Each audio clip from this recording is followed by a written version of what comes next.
ओखला के एमएलए और आम आदमी पार्टी के सीनियर लीडर अमानतुल्लाह खान मुसलसल जमकर मेहनत कर रहे हैं और अब मुखालिफिन को जवाब उन्हीं के अंदाज में दे रहे हैं। आज बटला हाउस में 20 फुटा रोड पर आपने एक रैली की है और उससे पहले दिन में एक रोड शो भी किया और मुखालिफिन को सख्त जवाब दिया।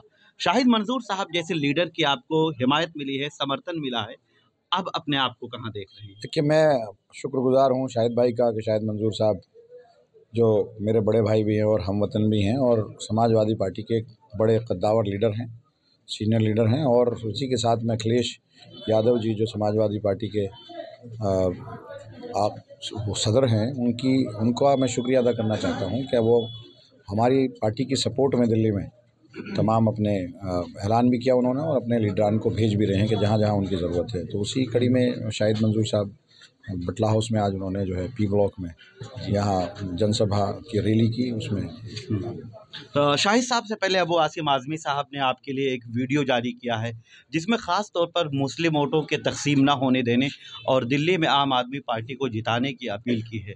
अब आप मुकाबला जो लोग आप पर सवाल उठा रहे थे और ये बात बार बार लेके आ रहे थे कि बीजेपी को हम हरा देंगे, दूसरी पार्टियां जो आपके मुकाबले में उम्मीदवार हैं वो ये बातें कह रही थी, अब उनको कैसे जवाब देंगे? देखिए, हमारा मुकाबला तो बीजेपी से है। पूरी दिल्ली में भाजपा और आम आदमी पार्टी का इलेक्शन है। मैंने पिछली बार 2015 में 64,000 वोटों से बीजेपी को हराया था, 2020 में 72,000 वोटों से हराया था और पूरी दिल्ली में हमने एक बार 67 सीटें हासिल की 2015 में और 2020 में हमने 62 सीटें हासिल की। तो हमारा मुकाबला सीधा बीजेपी से है और हमारी सरकार बनेगी और 60 प्लस सीटें हम लोग दिल्ली में जीत कर आएंगे। तो बाकी जो मुकाबला और उसमें भी काफ़ी मार्जिन हमारा रहता है, बीजेपी कहीं हमारे आसपास भी नहीं रहती है। जी। इस तरह की चीज़ें जो इस बार इस इलेक्शन में इस्तेमाल की जा रही हैं, यानी नाज़ेबा अल्फाज की बात की जाए, गलत ज़बान का इस्तेमाल शुरू हो गया है और ख़ास तौर पर आपके ख़िलाफ़ अब ज़्यादा ही कुछ इस्तेमाल होने लगा है और पिछले 3-4 दिनों में ऐसा देखने को मिल रहा है।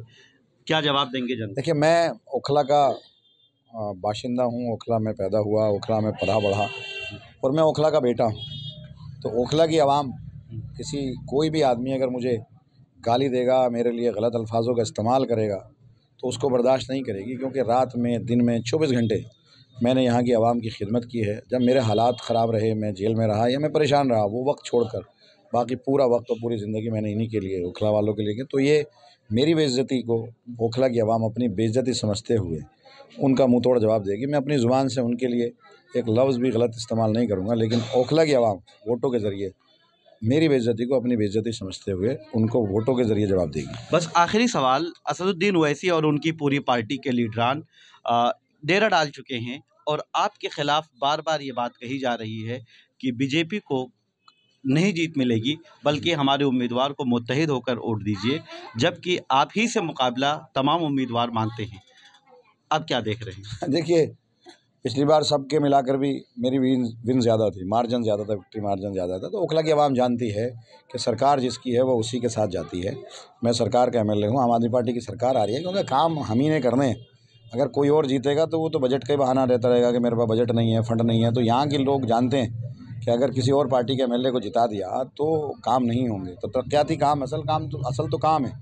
तो लोगों को डेवलपमेंट से मतलब है, बाकी सब चीज़ों से मतलब नहीं है। तो डेवलपमेंट तभी होगा जब सरकार का एमएलए होगा। तो मैं सरकार आ रही है और मैं सरकार का एमएलए हूँ अभी भी, तो मैं इतना काम करा पाया, बजट ले पाया। तो लोग समझदार हैं ओखला की जनता बेवकूफ़ नहीं है, बहुत समझदार है। तो इन सब चीज़ों में आने वाली नहीं है। हमारी वीडियो आपको पसंद आए तो लाइक कीजिए, शेयर कीजिए और सब्सक्राइब कीजिए। साथ ही कमेंट बॉक्स में आप अपनी राय भी ज़रूर दें।